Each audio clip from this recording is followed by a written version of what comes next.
Esta noche, descorremos el velo de una era envuelta en el resplandor del sol y el murmullo constante del río.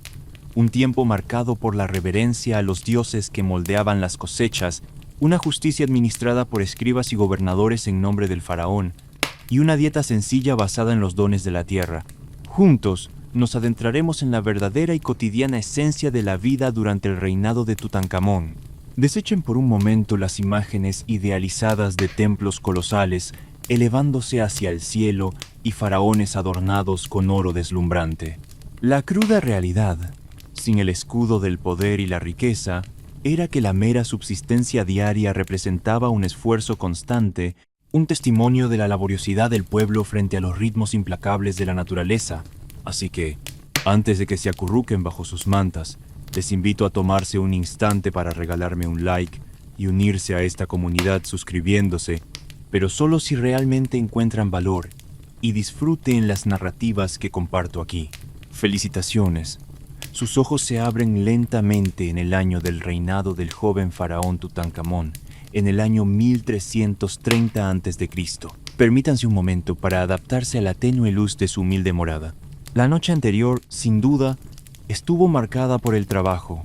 Olvídense de los lechos elevados y los cojines suaves.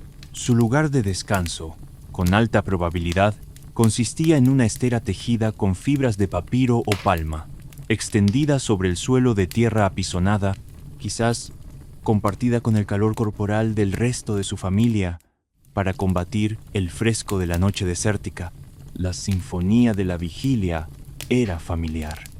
Los suaves ronquidos de sus seres queridos resonaban en el espacio reducido, mezclándose con los ocasionales cantos de los chacales en la distancia y los ladridos de los perros guardianes de la aldea. El aire, cálido y terroso, portaba consigo una mezcla de aromas cotidianos, desde el olor del barro seco hasta el de los animales de corral cercanos, y quizás las emanaciones de los sencillos retretes excavados en la tierra. Las picaduras ocasionales de mosquitos y otros insectos eran una molestia menor, parte inevitable de la vida junto al Nilo, y en la oscuridad profunda, donde la imaginación encuentra sosiego, la mente podía vagar hacia las preocupaciones tangibles de la jornada que comenzaba. El nivel de las aguas del Nilo, la salud de los cultivos, el pago de los impuestos al escriba local y las historias ancestrales que tejían la creación del mundo y el viaje al más allá. Un sueño verdaderamente profundo y reparador era una necesidad, a menudo interrumpido por el calor que se filtraba a través de las paredes de adobe, las incomodidades físicas inherentes a la estera y la omnipresente dependencia de los ciclos del sol y del río. Curiosamente, en algunas ocasiones, se utilizaban sencillos mosquiteros de lino para protegerse de los insectos durante la noche, un pequeño respiro en la rutina diaria. Sus párpados luchan contra la sensación de haber dormido poco mientras el sonido del cuerno, distante pero familiar, anuncia el inicio del día. Es la versión del amanecer en su aldea, marcando el comienzo de las labores antes de que el sol alcance su cenit. Su hogar es una sencilla casa de adobe, con un techo plano de barro y quizás unas esteras colgadas como divisiones rudimentarias, donde su familia comparte el espacio principal utilizando cestos y estanterías de caña para almacenar sus pocas pertenencias. El olor, es una mezcla terrenal y cotidiana, una sutil combinación del humo del fuego de la mañana utilizado para cocinar, el aroma del sudor tras las tareas de la jornada anterior, el inconfundible olor de los animales de corral cercanos y la frescura del barro húmedo. Los perfumes elaborados son un lujo desconocido, e incluso si existieran, su delicada esencia se mezclaría con el polvo fino que se asienta sobre cada superficie. Intentan estirar sus extremidades adormecidas, pero una ligera molestia en la espalda les recuerda las horas inclinados sobre los campos. A sus 20 años, en el cómputo de su época, ya son considerados adultos trabajadores. Su cuerpo siente el esfuerzo de las tareas manuales y sus músculos se resienten con el movimiento. El simple acto de levantarse para comenzar el día es una rutina. El suelo de tierra está seco y duro, barrido toscamente al final del día anterior.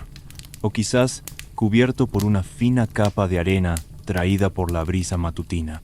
De cualquier manera, la piel desnuda de sus pies siente la textura familiar de su hogar. ¿Qué escena cotidiana les recibe en esta aurora bajo el reinado de Tutankamón? A poca distancia, el resto de su familia inmediata. Y quizás algún pariente que vive temporalmente con ellos comienzan a despertar con suaves estiramientos y murmullos matutinos. Olvídense de la privacidad de una habitación individual o de un espacio personal delimitado. Aquí, la existencia es inherentemente familiar, compartida hasta la última porción del día. Su jornada amanece en este antiguo Egipto donde la intimidad es un concepto diferente, ya que la cercanía es una parte natural de la vida en la comunidad, donde la ayuda mutua es esencial. Y así, inmersos en esta familiaridad de presencias y los sonidos del despertar, su día comienza. Créanme, considerando la vida sencilla y la compañía constante, la perspectiva de un día laborioso adquiere un significado bastante concreto. Curiosamente, en algunas casas se utilizaban esteras más pequeñas para que los niños durmieran cerca de sus padres, ofreciendo seguridad y calor durante las frescas noches del desierto. Así que, con el esfuerzo del despertar y la familiaridad del cuerpo acostumbrado al trabajo, logran levantarse de su estera. Enhorabuena por recibir un nuevo día. Ahora, la necesidad natural se hace presente. Y no es una invitación cortés, sino una urgencia que requiere atención inmediata. Es en estos momentos cuando quizás recuerden las historias de los viajeros sobre los elaborados sistemas de higiene de otras tierras. Aquí no encontrarán habitaciones separadas para este propósito, ni asientos elevados, ni materiales suaves, ni el sonido del agua corriendo. El simple acto de aliviarse es una parte sencilla, aunque necesaria, de la rutina diaria. Si su vida se desarrolla en una humilde casa de aldea, su lugar probablemente consistirá en una zona designada al aire libre, quizás apartada detrás de unos arbustos o cerca de los campos, donde la tierra absorbe lo necesario. El olor será el natural del entorno, mezclándose con la tierra seca y la vegetación. Con la familiaridad de la costumbre, harán lo que deben hacer, y la tierra se encargará de ello, como ha sido durante generaciones. Prepárense para los aromas naturales que les aguardan al comenzar su jornada fuera de su casa. Las áreas comunes de las aldeas y los caminos entre los campos, lejos de las grandiosas descripciones de los templos, eran esencialmente parte del ciclo natural. Imaginen el olor de la tierra calentada por el sol, el aroma de las plantas y los animales, una mezcla terrenal y sencilla. Si su suerte les ha concedido vivir cerca de un asentamiento más grande, quizás haya áreas designadas en las afueras para estos propósitos, lugares sencillos donde la comunidad se adapta a las necesidades básicas. Allí podrán experimentar la compañía ocasional de otros, pero la privacidad será limitada, como en muchas actividades de la vida comunitaria. Se recomienda ser considerado con los demás y con el entorno. Resulta interesante que, en algunas comunidades del antiguo Egipto, existían prácticas relacionadas con la higiene personal y la disposición de residuos, influenciadas por la cercanía al Nilo y la importancia de la limpieza ritual en su religión. Aunque diferentes a los sistemas modernos, buscaban mantener un cierto orden dentro de sus posibilidades. ¿Qué noción tan ajena es esa en esta época bajo el reinado del joven Tutankamón? Toda su familia, desde hermanos y padres hasta aquel primo lejano cuya ayuda es bienvenida en las labores del campo, se despereza a poca distancia de sus esteras.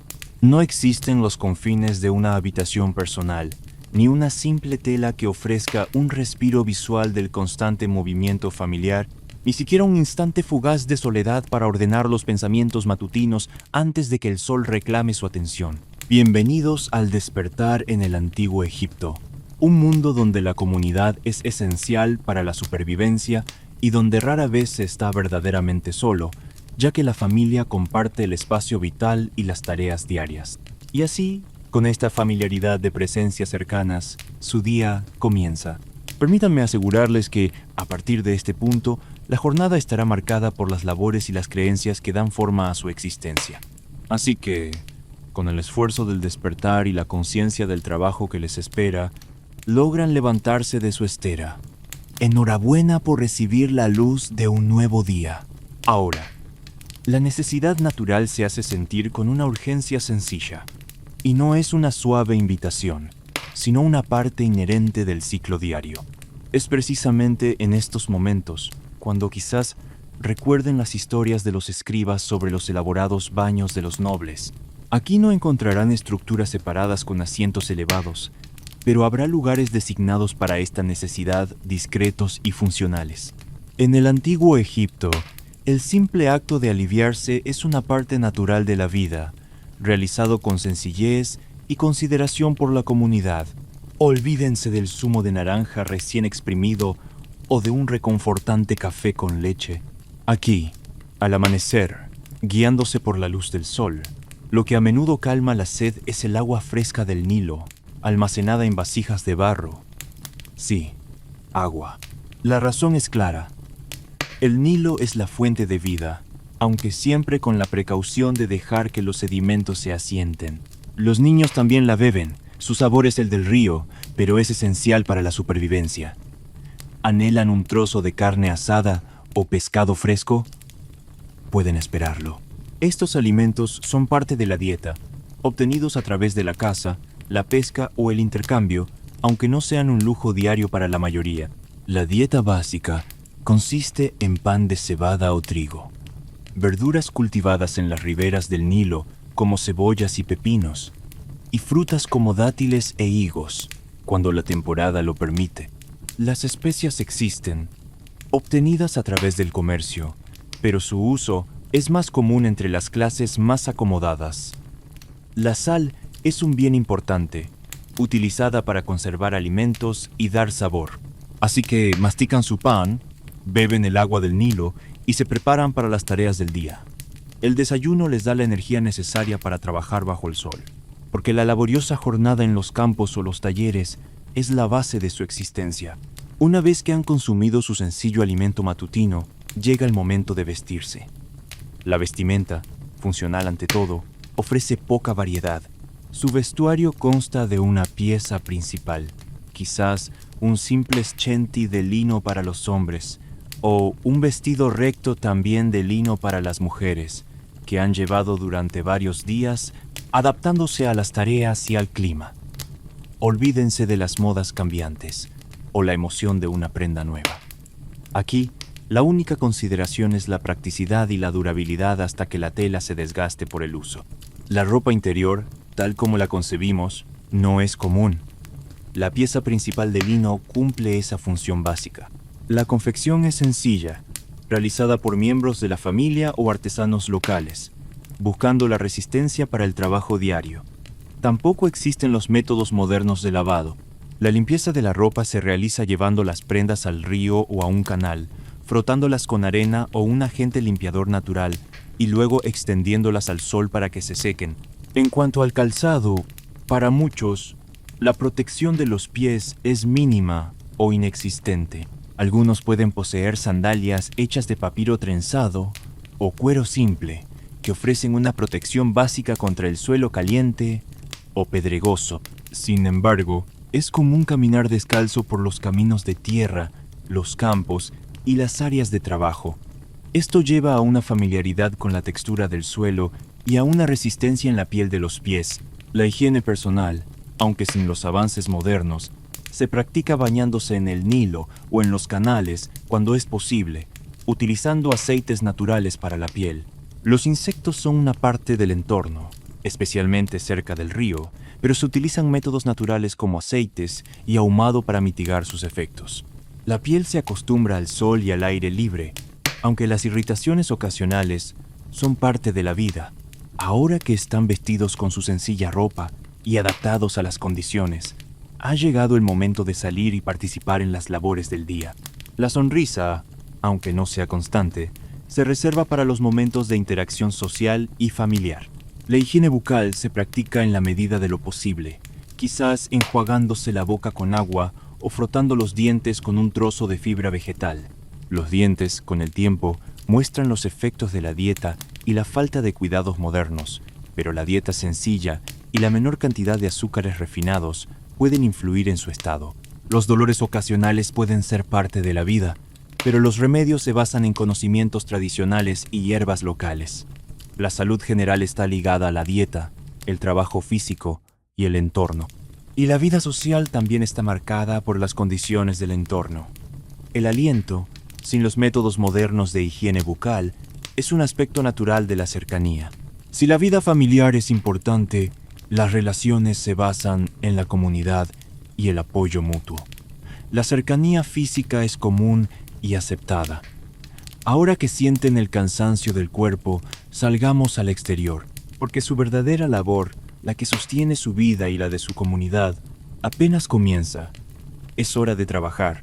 Su trabajo, si son como la mayoría de la población, está ligado a la tierra o a la artesanía, contribuyendo al sustento de su familia y al funcionamiento de la sociedad. Se levantan con la luz del amanecer y trabajan hasta que el sol se oculta en el horizonte.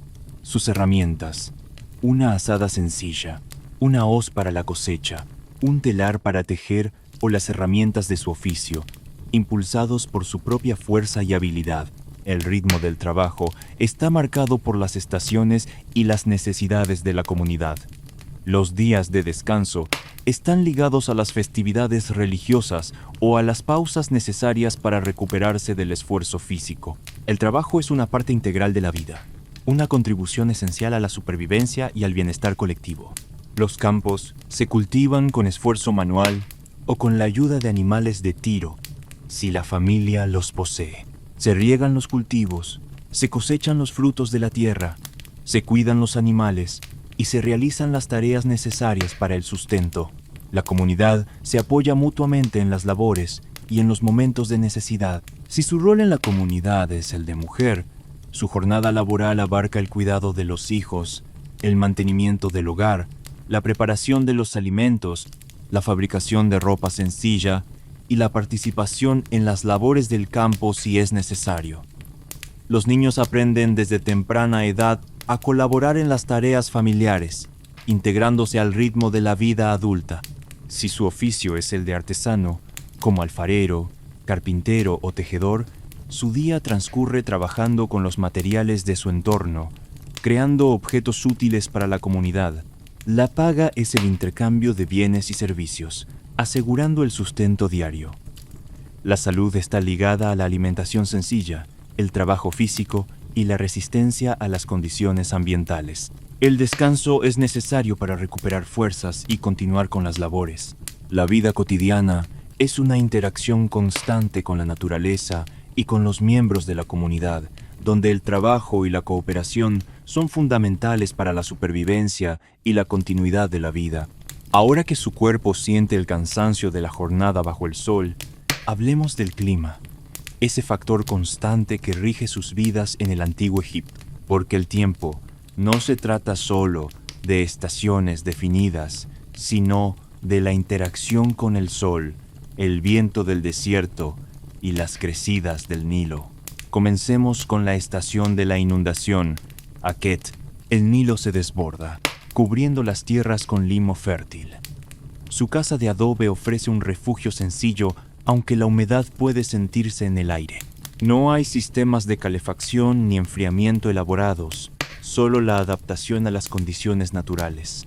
Las paredes de barro brindan cierto aislamiento, y las esteras o telas colgadas pueden ofrecer algo de privacidad y protección contra las corrientes de aire. El fuego se utiliza principalmente para cocinar y para ahuyentar insectos, no tanto para calentar los hogares. Se envuelven en sus prendas de lino y se adaptan al ritmo de la inundación, trabajando en las tareas que permite el nivel del agua.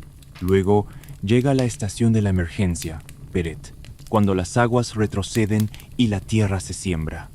El sol comienza a sentirse con más fuerza.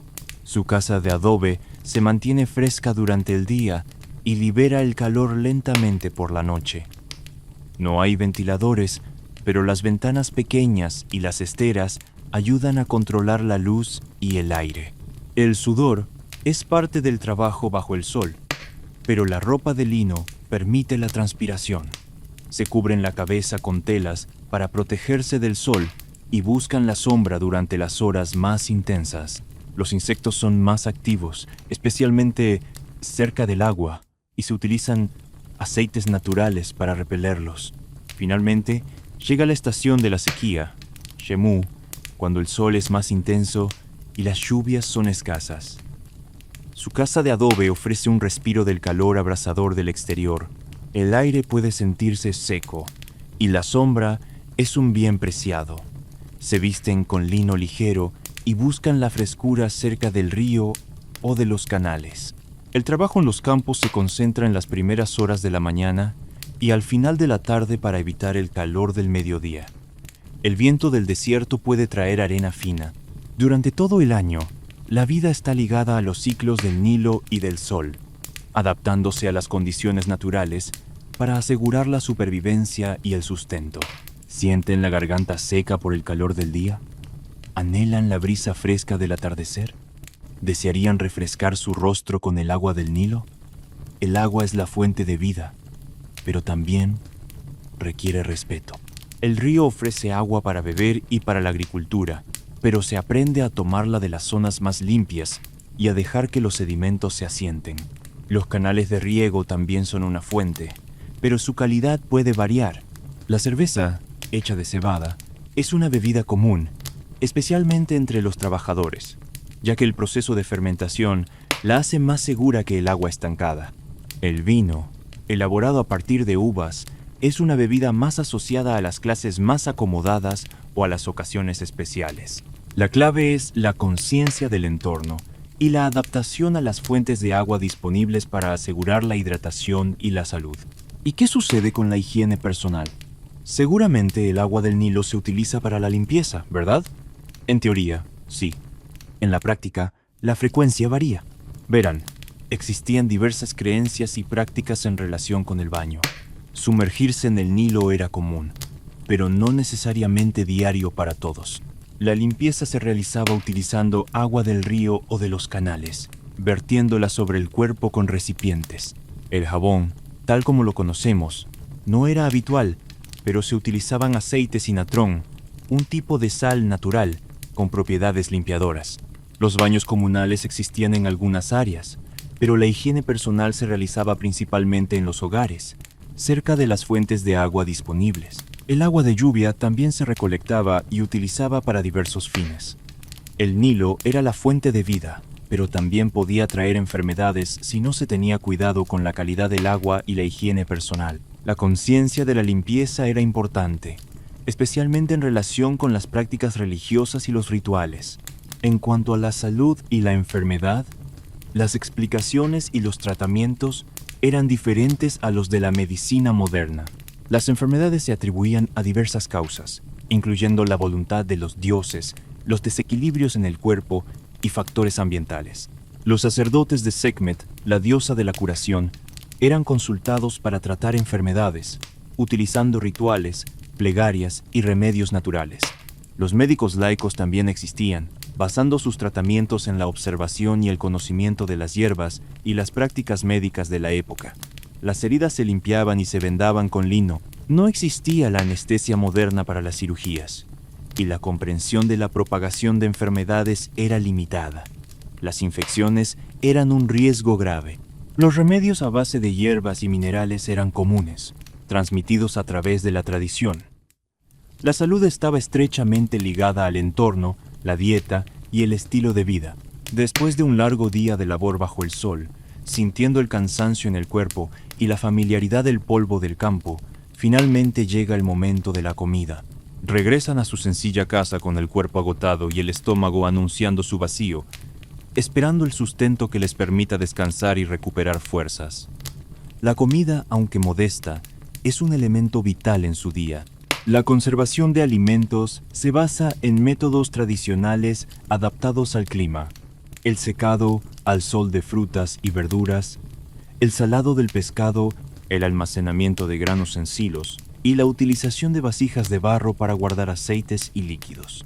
Su alimento principal es el pan, elaborado con trigo o cebada, acompañado de las cosechas de temporada de sus campos o de los intercambios en el mercado local.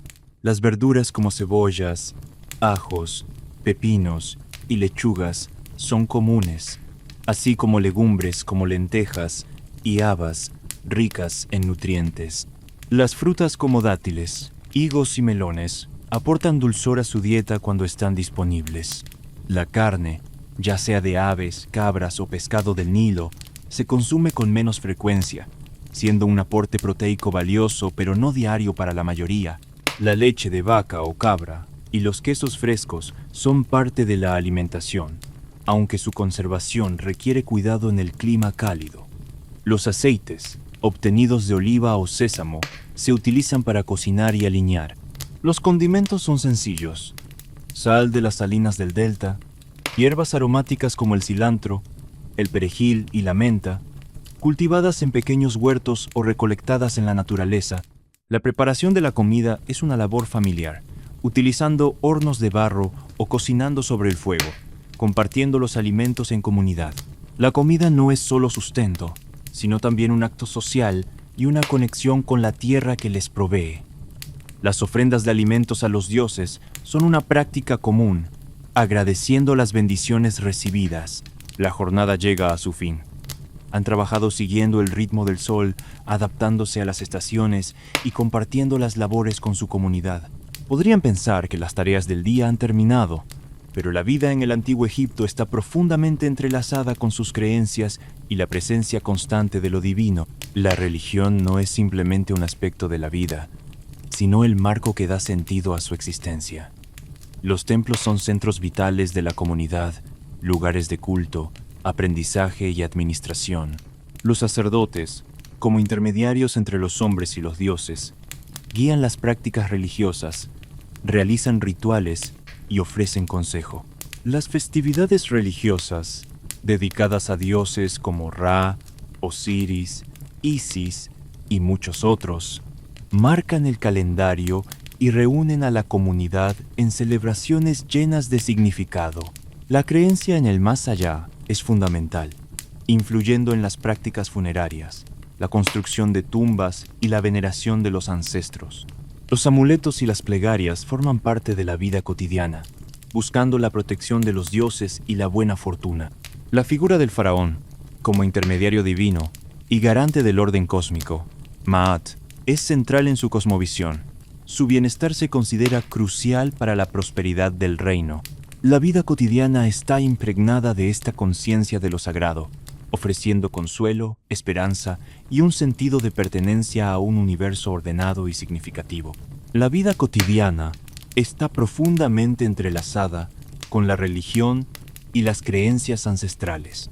Los templos son centros de la comunidad, no solo lugares de culto, sino también espacios de aprendizaje, administración y celebración. Los sacerdotes desempeñan un papel fundamental como intermediarios entre los hombres y los dioses, interpretando los designios divinos, realizando rituales y ofreciendo guía espiritual y moral. El calendario está marcado por festividades religiosas dedicadas a las numerosas deidades del panteón egipcio, cada una con su esfera de influencia y sus propios rituales.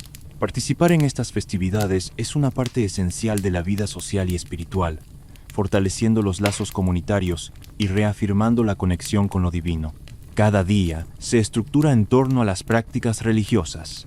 Al amanecer, se pueden realizar ofrendas y plegarias al sol naciente, Ra, reconociendo su papel como fuente de vida y luz. A lo largo del día, se pueden realizar pequeñas devociones a los dioses tutelares del hogar y del oficio. Al caer la noche, se pueden ofrecer oraciones a las deidades nocturnas, buscando protección durante el descanso. La reverencia se manifiesta en gestos cotidianos, como la mención de los nombres de los dioses y el uso de amuletos protectores. Las creencias sobre el más allá son una parte integral de su cosmovisión. La preparación para la vida después de la muerte influye en sus acciones y en la forma en que honran a sus ancestros. Las tumbas no son solo lugares de descanso final, sino también moradas para la eternidad, y se realizan ofrendas y rituales para asegurar el bienestar de los difuntos en el otro mundo. La figura del faraón es central en este sistema de creencias, considerado un intermediario divino y el garante del orden cósmico, Maat. Su bienestar y su conexión con los dioses son cruciales para la prosperidad y la estabilidad del reino. Los templos reciben diezmos y ofrendas de la comunidad, asegurando su mantenimiento y el sustento de los sacerdotes. Estos tributos son vistos como una forma de honrar a los dioses y asegurar su favor. Las festividades religiosas ofrecen un respiro del trabajo diario, pero también son momentos de profunda devoción y participación comunitaria. Cuestionar las creencias fundamentales o desafiar la autoridad de los sacerdotes no es común en la vida cotidiana, ya que la religión proporciona un marco de comprensión del mundo y del lugar que ocupan en él. Se siguen las tradiciones y los rituales transmitidos de generación en generación, buscando la armonía con los dioses y la continuidad del orden cósmico. La vida cotidiana está impregnada de esta conciencia de lo sagrado, ofreciendo consuelo, esperanza y un sentido de pertenencia a un universo lleno de significado. Si la vida para un hombre sencillo en el antiguo Egipto estaba marcada por el trabajo y la adaptación al entorno, la existencia para una mujer presentaba sus propias particularidades y roles definidos dentro de la sociedad. Desde temprana edad, la vida de una niña estaba orientada hacia el ámbito familiar y doméstico. Se esperaba que aprendiera las habilidades necesarias para el cuidado del hogar, la preparación de alimentos, la confección de ropa sencilla y la atención de los niños. La educación formal, como la lectura y la escritura, era menos común para las mujeres, aunque existen evidencias de mujeres letradas, especialmente en familias más acomodadas. Sin embargo, la transmisión de conocimientos prácticos y tradiciones familiares era una parte fundamental de su formación. El matrimonio ocurría a una edad relativamente temprana, y la elección de la pareja solía ser una decisión familiar, buscando la estabilidad y la continuidad del hogar. El papel de la mujer como esposa y madre era central, y se esperaba que contribuyera al bienestar de la familia a través de su trabajo doméstico y el cuidado de los hijos. Además de las tareas del hogar, las mujeres también participaban en diversas actividades económicas, dependiendo de su origen social y ubicación geográfica. En las zonas rurales, podían colaborar en las labores agrícolas, especialmente durante la siembra y la cosecha, así como en la cría de animales. En los centros urbanos, algunas mujeres trabajaban como artesanas, comerciantes o sirvientas. Su contribución a la economía familiar era importante, aunque a menudo menos visible que la de los hombres. Dentro del ámbito religioso, las mujeres también tenían un papel significativo. Participaban en rituales y festividades, y algunas podían ejercer como sacerdotisas en templos dedicados a diosas. La figura femenina era venerada en muchas deidades, como Isis, Hathor y Bastet, cada una representando diferentes aspectos de la vida, la fertilidad, la protección y la alegría. Si bien su papel en la jerarquía religiosa podía ser diferente al de los hombres, su participación en la vida espiritual de la comunidad era activa. La salud y el bienestar de las mujeres estaban ligados a los desafíos de la maternidad y las condiciones de vida de la época. El parto era un momento crucial y la atención médica era limitada. Sin embargo, existían parteras y conocimientos tradicionales sobre el cuidado de la madre y el recién nacido. La esperanza de vida, como para los hombres, estaba influenciada por las enfermedades, la nutrición y las condiciones ambientales. En la sociedad del Antiguo Egipto, si bien existían roles diferenciados entre hombres y mujeres, las mujeres tenían una presencia activa y una contribución esencial a la vida familiar, económica y religiosa. Su papel era fundamental para la continuidad de la sociedad y el mantenimiento de las tradiciones. Hasta ahora, han trabajado bajo el sol, adaptándose a los ritmos del Nilo, y han compartido la vida en comunidad. Pero la existencia en el Antiguo Egipto también conllevaba desafíos y la presencia ocasional de conflictos, aunque quizás no con la crudeza y la omnipresencia de la violencia descrita en el contexto medieval. La noción de orden y justicia, Ma'at, era fundamental en la sociedad egipcia, y se esperaba que el faraón y sus representantes la mantuvieran. Sin embargo, como en cualquier sociedad, podían surgir conflictos y crímenes. La ley y la justicia eran administradas por funcionarios designados, desde los escribas locales hasta los tribunales superiores. Los castigos por delitos variaban según la gravedad de la falta. buscando mantener el orden y la armonía social. Si bien los castigos podían ser severos, el concepto de justicia estaba ligado a la restauración del equilibrio y la reparación del daño. Los conflictos podían surgir entre individuos por disputas sobre tierras, recursos o agravios personales. También podían ocurrir disturbios o revueltas en momentos de tensión social o económica. La violencia, aunque no era la norma cotidiana, podía manifestarse en estas situaciones. La protección de la comunidad se basaba en la autoridad local y, en última instancia, en las fuerzas del faraón. La vida familiar y comunitaria era la base de la sociedad y se esperaba la resolución pacífica de los conflictos a través de la mediación y el acuerdo. La cohesión social y el respeto por las normas eran importantes para mantener la estabilidad. La guerra y los conflictos a gran escala eran menos frecuentes en la vida cotidiana de un ciudadano común durante el reinado de Tutankamón, aunque el reino podía verse involucrado en campañas militares en sus fronteras.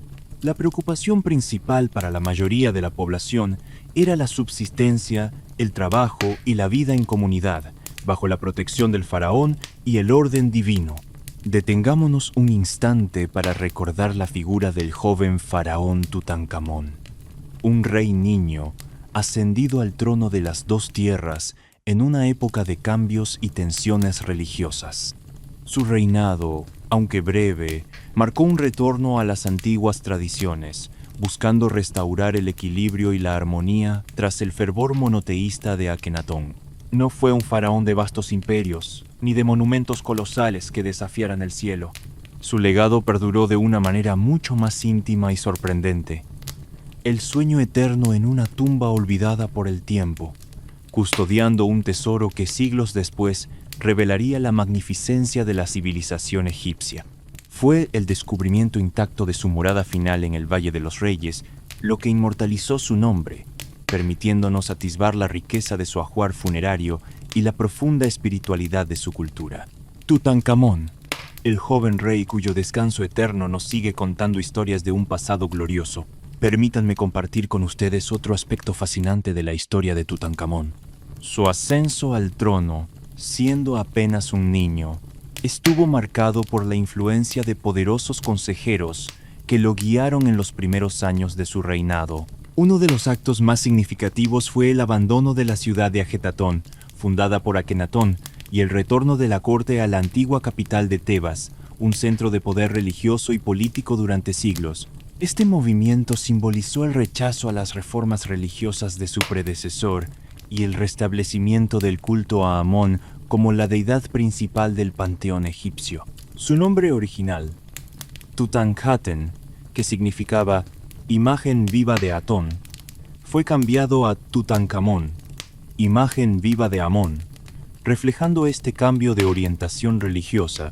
Aunque su reinado fue relativamente corto, su figura representa un punto crucial en la historia egipcia, marcando la transición de un período de revolución religiosa a la restauración de las antiguas creencias, un legado que resonaría a través de los siglos hasta el asombroso descubrimiento de su tumba. Y ahora, imaginen por un instante la perspectiva de un simple ciudadano del antiguo Egipto, un hombre o una mujer cuyo día transcurría entre las labores del campo o el trajín de los talleres, al observar la figura del joven faraón Tutankamón. Para ellos, el rey era mucho más que un gobernante terrenal. Era la encarnación de la divinidad, el hijo de Ra sobre la tierra, el garante del orden cósmico y la prosperidad del reino. Su juventud no disminuía su aura sagrada, sino que quizás lo revestía de un halo de promesa y renovación. Verlo pasar en las procesiones ceremoniales, rodeado de pompa y poder, era presenciar la conexión directa con los dioses, la seguridad de que el Nilo seguiría inundando las tierras, de que las cosechas serían abundantes y de que el equilibrio de Maat se mantendría. Tutankamón era la esperanza visible de un Egipto estable y bendecido, una figura distante pero esencial para el bienestar de cada humilde habitante de las orillas del Nilo. Profundicemos aún más en la percepción que un ciudadano común podría haber tenido de Tutankamón. Más allá de su rol divino y garante de la prosperidad, el faraón era también una figura humana. Aunque investida de un poder casi incomprensible. Para el campesino que trabajaba arduamente la tierra bajo el sol implacable, o para el artesano que dedicaba sus manos a la creación de objetos, la existencia del faraón representaba la cúspide de una jerarquía social inamovible, un orden cósmico reflejado en la tierra. Las noticias de las ceremonias en Tebas, de las ofrendas en los templos o de los proyectos reales, aunque lejanas a su realidad cotidiana, reforzaban la idea de un mundo ordenado y protegido por la figura del rey. La salud y el bienestar del faraón eran de interés colectivo, pues se creía que su conexión con los dioses influía directamente en la fertilidad de la tierra y la abundancia de las cosechas, elementos esenciales para la supervivencia de todos. En este sentido, Tutankamón, aunque distante en su poder y gloria, era una figura central en la cosmovisión del antiguo egipcio, un eslabón vital entre el mundo terrenal y el reino divino. A estas alturas de su inmersión en el antiguo Egipto, han compartido la labor bajo el sol, se han adaptado a los ritmos del Nilo y han vivido en comunidad bajo la mirada de sus dioses. Pero la existencia terrenal, en cualquier época, tiene su final. Y en el antiguo Egipto, aunque la vida estaba imbuida de esperanza en la continuidad después de la muerte, la mortalidad temprana también era una realidad. Si en este viaje onírico se encuentran con un anciano o una anciana, cuyo rostro lleva las marcas de muchas estaciones, contemplan a alguien que ha superado los desafíos de su tiempo. La esperanza de vida estaba influenciada por factores como la nutrición, las enfermedades y las condiciones de trabajo, siendo la mortalidad infantil un factor significativo. Las enfermedades, aunque no comprendidas en su totalidad, eran una amenaza constante. Las infecciones, la desnutrición y las enfermedades transmitidas por el agua podían cegar vidas jóvenes. Sin los avances de la medicina moderna, la supervivencia dependía de la fortaleza del cuerpo, el conocimiento tradicional de las hierbas y la voluntad de los dioses. Si se superaba la infancia, la vida adulta comenzaba temprano, marcada por el trabajo en los campos, la artesanía o el servicio. El cuerpo sentía el esfuerzo de las tareas diarias, y las dolencias podían aparecer con el tiempo. Para las mujeres, la maternidad era un aspecto central de la vida, pero también conllevaba riesgos. El parto, aunque atendido por parteras con experiencia, podía presentar complicaciones. La salud de la madre y del recién nacido era una preocupación constante. Para los hombres, los peligros podían estar ligados a los accidentes laborales, las lesiones o las enfermedades. La muerte podía llegar de diversas maneras, por enfermedad, por accidentes o por la vejez. Los rituales funerarios eran una parte importante de la cultura egipcia, reflejando la creencia en la vida después de la muerte y la importancia de asegurar el tránsito del difunto al más allá. Los cuerpos eran preparados y enterrados con ofrendas y pertenencias, según las posibilidades de la familia, buscando asegurar su bienestar en la otra vida. La construcción de tumbas y la práctica de la momificación, aunque más elaboradas para las clases altas, reflejaban una profunda preocupación por el destino después de la muerte. La vida en el antiguo Egipto, aunque marcada por el trabajo y la adaptación, también estaba imbuida de una profunda conexión con lo divino y la esperanza en la continuidad de la existencia. El ciclo de la vida y la muerte era comprendido dentro de un marco de creencias que ofrecía consuelo y significado. Y hablando de la conclusión de la jornada, permitamos que su conciencia onírica se desvanezca gradualmente, llegando al final de esta inmersión en el antiguo Egipto. El día llega a su ocaso. Reflexionen por un momento sobre cómo ha transcurrido su día imaginario. Se despertaron con la luz del sol, trabajaron la tierra o en su oficio, compartieron la comida con su familia, honraron a sus dioses y vivieron bajo la protección del faraón. Bienvenidos a un solo día, condensado en el antiguo Egipto. ¿Aún imaginan un mundo de pirámides imponentes y tesoros deslumbrantes? Esa imagen, aunque parte de su historia, no era la experiencia cotidiana de la mayoría.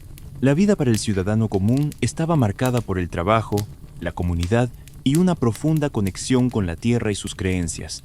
La jerarquía social era una realidad, con el faraón en la cima, seguido por nobles, sacerdotes, escribas, artesanos y campesinos. El destino de cada individuo estaba en gran medida ligado a su nacimiento. Sin embargo, dentro de esta estructura, existía la posibilidad de movilidad social a través del servicio al faraón, el éxito en el ejército o el desarrollo de habilidades especializadas. La vida, aunque demandante, estaba imbuida de un sentido de orden y propósito, con cada individuo contribuyendo al funcionamiento de la sociedad. Los desafíos existían. Las inundaciones del Nilo requerían adaptación, las enfermedades podían afectar a las comunidades y el trabajo era a menudo arduo. Sin embargo, la vida también estaba marcada por la cooperación, la celebración de festividades religiosas y la esperanza en la continuidad después de la muerte. La conexión con la naturaleza, los ciclos agrícolas y la presencia constante de lo divino ofrecían un marco de comprensión y significado. Pero aquí radica una verdad poderosa. A pesar de las demandas de la vida, la gente encontraba alegría en la familia, en las celebraciones comunitarias, en la música, la danza y en la transmisión de historias. La resiliencia y la capacidad de encontrar significado en la vida cotidiana eran características inherentes a la naturaleza humana, también en el antiguo Egipto. Así que esta noche, mientras se deslizan en su descanso, quizás ofrezcan un momento de reflexión por aquellos que vivieron a orillas del Nilo hace miles de años, trabajando la tierra y construyendo una civilización que aún hoy nos asombra. En los salones de mármol de Atenas y en las concurridas calles de Roma, la moda se convirtió en filosofía y en un uniforme de identidad. Los antiguos griegos favorecían el equilibrio en todas las cosas, en la arquitectura, en el pensamiento y en los pliegues de sus prendas. Los hombres vestían quitones, prendas rectangulares de lino sujetas al hombro y ceñidas a la cintura. Las mujeres se cubrían con peplos o imaciones, capas de elegantes pliegues de tela que transformaban el cuerpo en una escultura viviente. Las sandalias eran simples, el cabello se peinaba con moderación y las joyas, aunque presentes, siempre estaban al servicio de la armonía. Para los griegos, la belleza era moral, la simplicidad significaba virtud. La ornamentación estaba bien siempre que no fuera ostentosa. Pero luego llegó Roma, y Roma nunca susurró. La moda romana era espectáculo, poder, clase. Donde los griegos drapeaban, los romanos superponían y legislaban. La toga, hecha de una sola pieza de lana de hasta 6 metros de largo, se convirtió en el máximo símbolo de estatus romano. No todos podían usar una, solo los ciudadanos romanos varones, e incluso entonces había reglas. Estaba la toga virilis para los hombres adultos, la toga praetexta con una franja púrpura para senadores y magistrados, y la toga picta, bordada con oro y reservada para emperadores y generales victoriosos. Cada tipo era un disfraz de autoridad. Debajo de las togas, todos vestían túnicas, la camiseta del mundo antiguo, simple, hasta la rodilla para los hombres, hasta el tobillo para las mujeres. Pero incluso las túnicas contaban historias. Un romano rico podía vestir una túnica tejida con lino egipcio o teñida con el raro púrpura de Tiro, un color tan caro que valía más que el oro. La moda femenina en Roma era igualmente codificada. La estola marcaba a la mujer casada. La palla, un chal parecido a una capa, ofrecía modestia y movimiento. El cabello se rizaba, se trenzaba, se recogía alto y a veces se adornaba con alfileres de oro o marfil.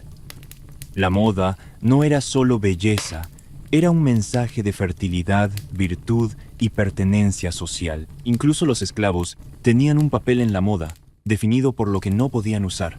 Tanto en Grecia como en Roma, la ropa no solo protegía el cuerpo, mostraba tu rango, tu rol, tu ciudadanía. Cada pliegue, cada tejido, cada color era una declaración. No solo vestías una toga, vestías el Estado. Mientras Roma se envolvía en lana y Grecia en lino, Asia hilaba algo mucho más lujoso, la seda. La ruta de la seda era más que una ruta comercial. Era una superautopista de la moda que se extendía desde China hasta el Mediterráneo. Transportaba no solo mercancías, sino ideas, tejidos y estilos que darían forma a siglos de vestimenta.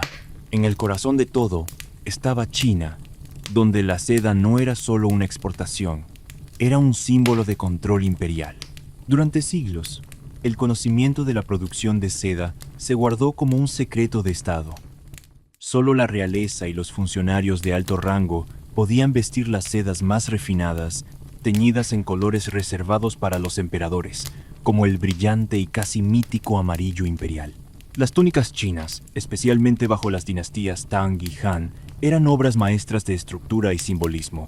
Los dragones, los fénix y las nubes bordados no eran solo decoración, eran marcadores espirituales de rango y destino. La túnica de una persona decía más que cualquier pergamino.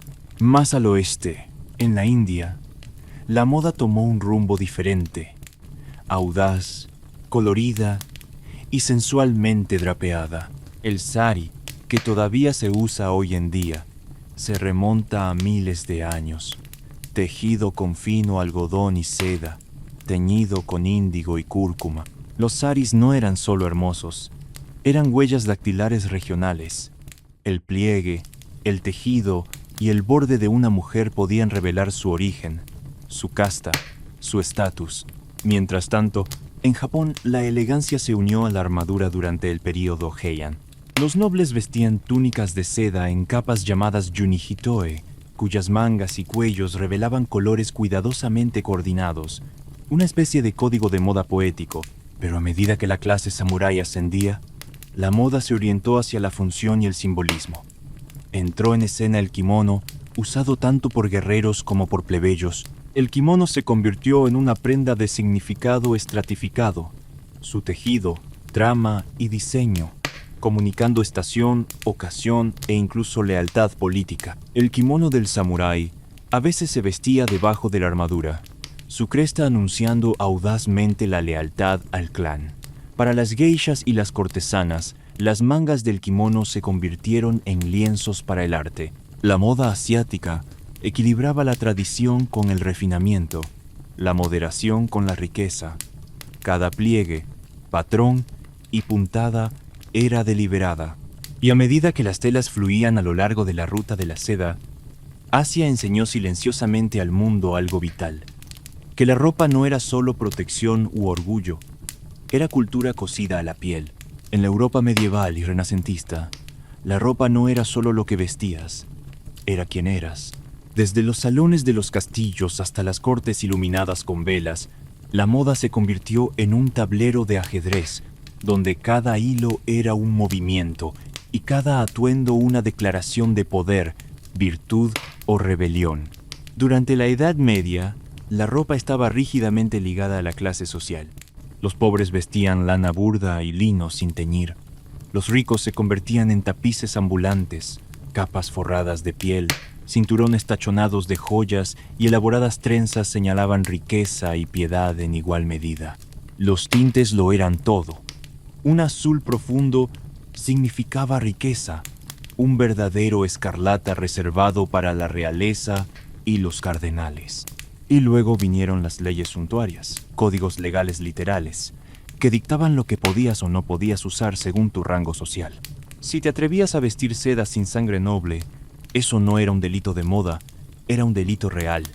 En la Italia renacentista, la moda se convirtió en una forma de arte.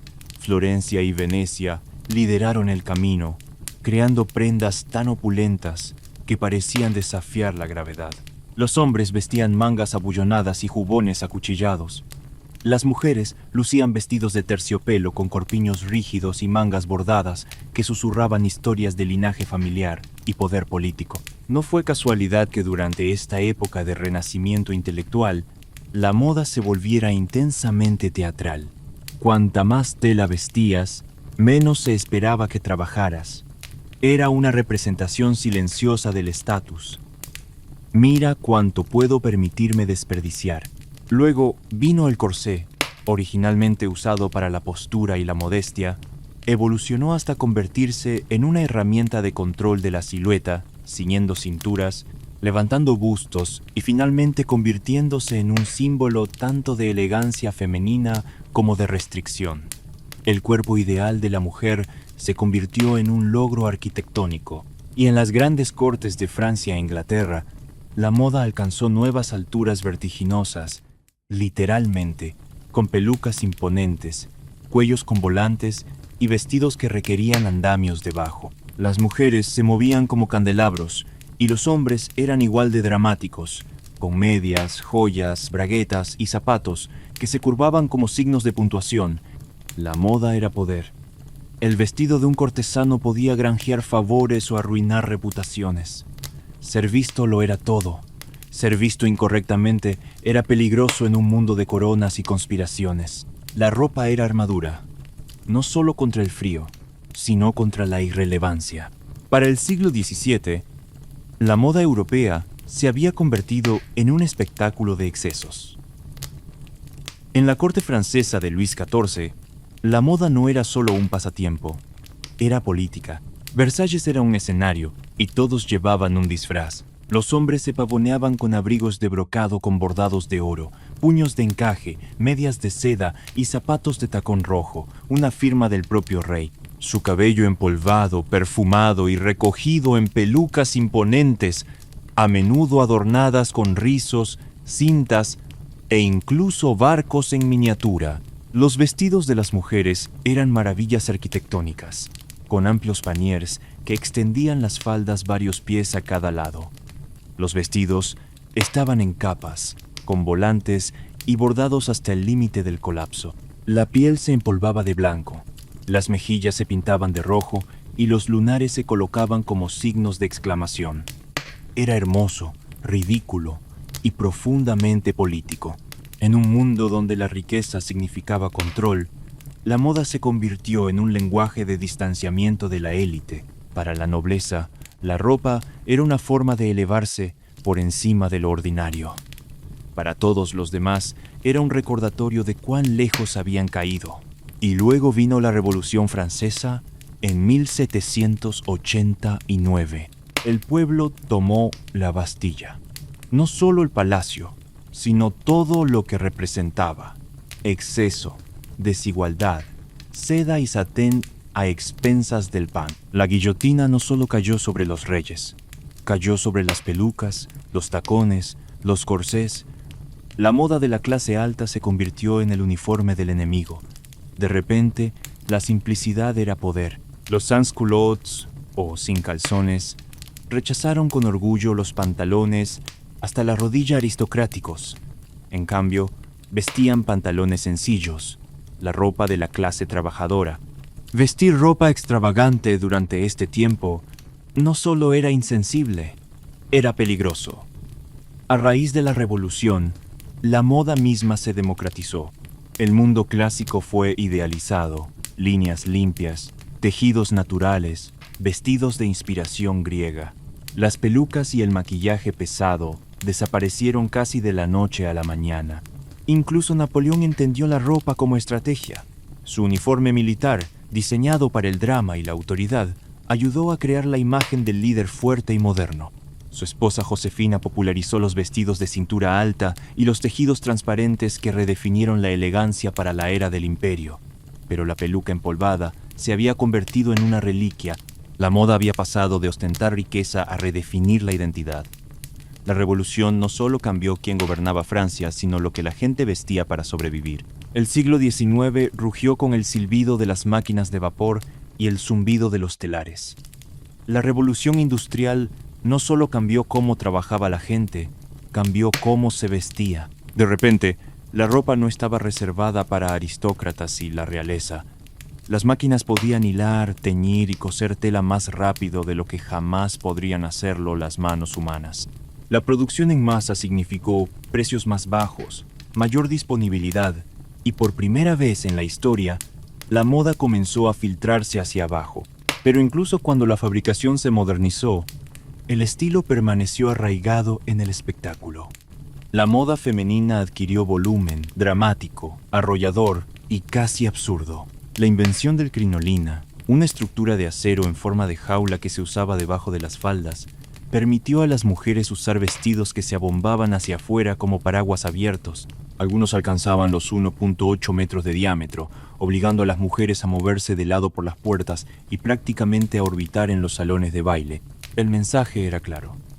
Si podías usar un vestido que impedía trabajar, caminar o incluso sentarte cómodamente, probablemente eras lo suficientemente rica como para no importarte. Mientras tanto, los corsés se apretaban aún más, moldeando las cinturas en proporciones de avispa. La mujer ideal se convirtió en un frágil reloj de arena flotando en un mar de seda, encaje y tul. La moda era a la vez una prisión y un pedestal. Para los hombres, la moda se asentó en líneas nítidas y sobrias, levitas, chalecos, sombreros de copa, el uniforme del caballero respetable. Fue durante esta época que el traje moderno comenzó a tomar forma. Limpio, sobrio, profesional, digno sin ser llamativo. Pero bajo la superficie, nuevas tendencias se agitaban. Surgieron grandes almacenes en las ciudades, ofreciendo ropa confeccionada a una creciente clase media. Revistas de moda como Godey's Ladies Book y La Belle Assemblée comenzaron a moldear los gustos, y con la aparición de la fotografía, la gente ahora podía ver cómo era la moda mucho más allá de su aldea. El auge de la máquina de coser, en la década de 1850, trajo otro cambio, no solo en la producción, sino en la creatividad personal. Los patrones de costura casera se volvieron populares. El estilo se volvió accesible. La moda ya no era solo para la élite, se estaba convirtiendo en una herramienta de expresión. Incluso, la reina Victoria tuvo un impacto, popularizando los vestidos de novia blancos, el negro de luto y la modestia como moda en este nuevo mundo industrial. La ropa ya no solo reflejaba la identidad, ahora la estaba construyendo, puntada a puntada. Al amanecer del siglo XX, la moda se encontraba en una encrucijada, dividida entre la elegancia encorsetada del pasado y la liberación que rugía con el futuro. Luego vino la Primera Guerra Mundial y todo cambió. Con los hombres en batalla, las mujeres entraron en fábricas, campos y oficinas. El corsé, una vez un ritual diario, se volvió impráctico, incluso peligroso. Las faldas se acortaron, las telas se aligeraron, la practicidad se volvió patriótica. Las mujeres con uniformes, pantalones y abrigos sencillos y entallados comenzaron a reescribir la definición de feminidad.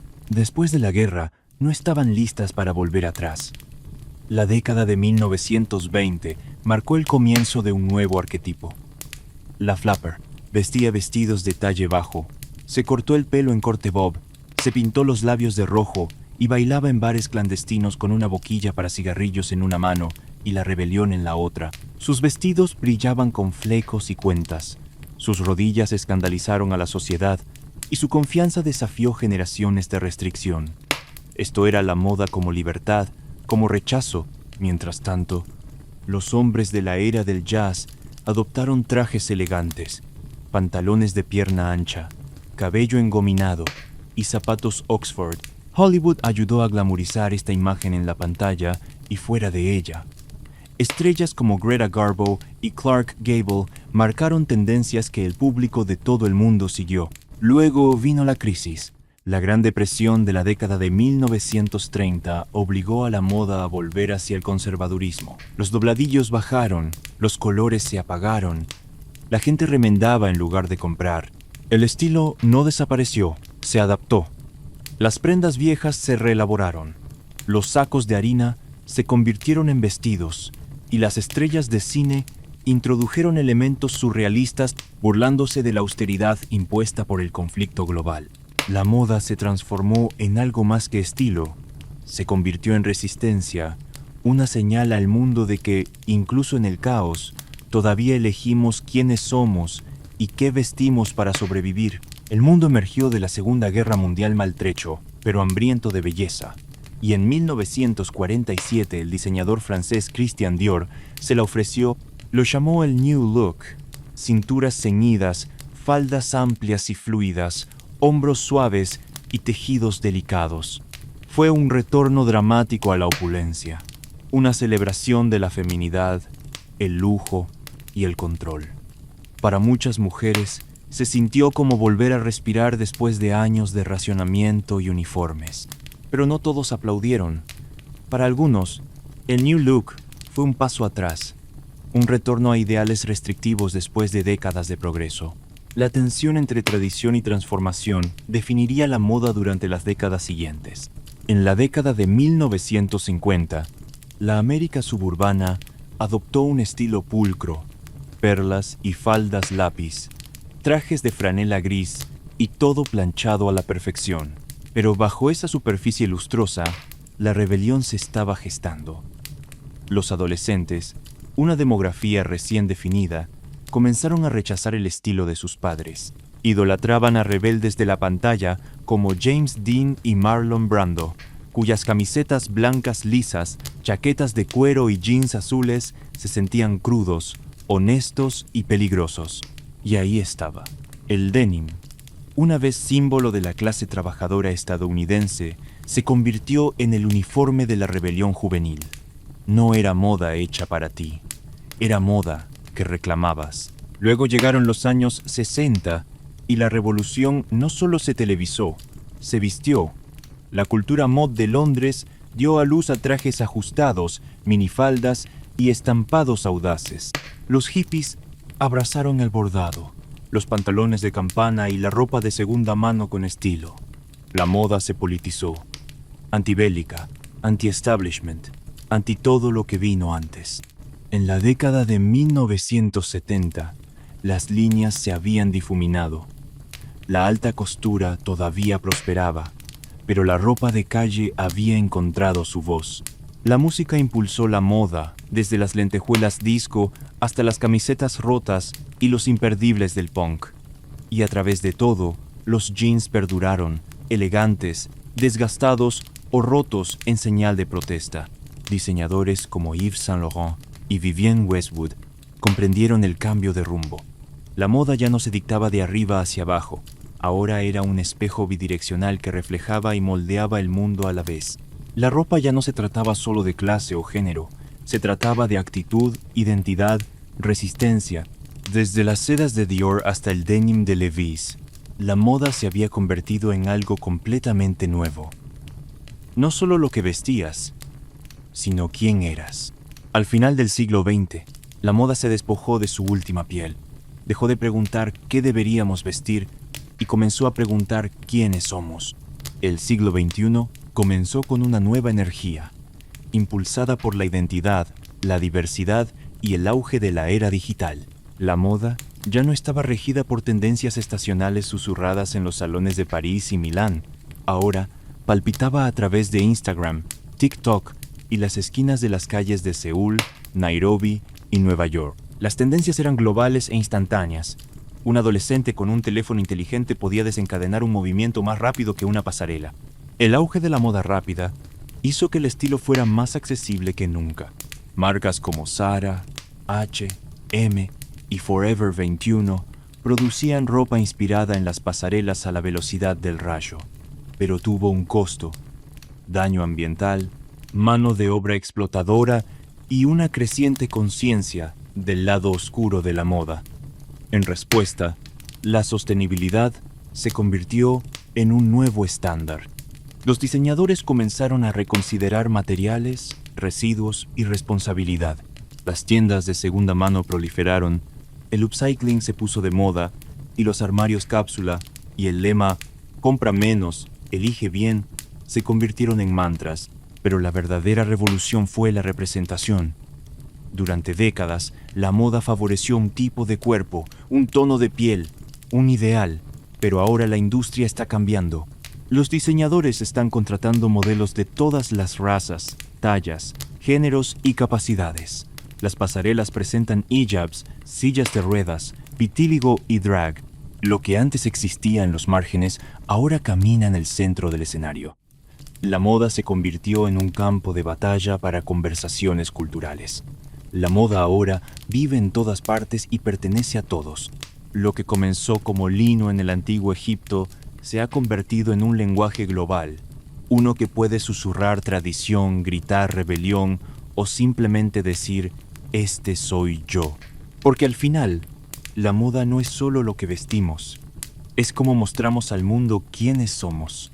Espero que hayas disfrutado de este viaje conmigo, tanto como yo lo he disfrutado. Espero que tengas dulces sueños. Desde acá te saluda tu amigo de Sueños con Historia. Que descanses.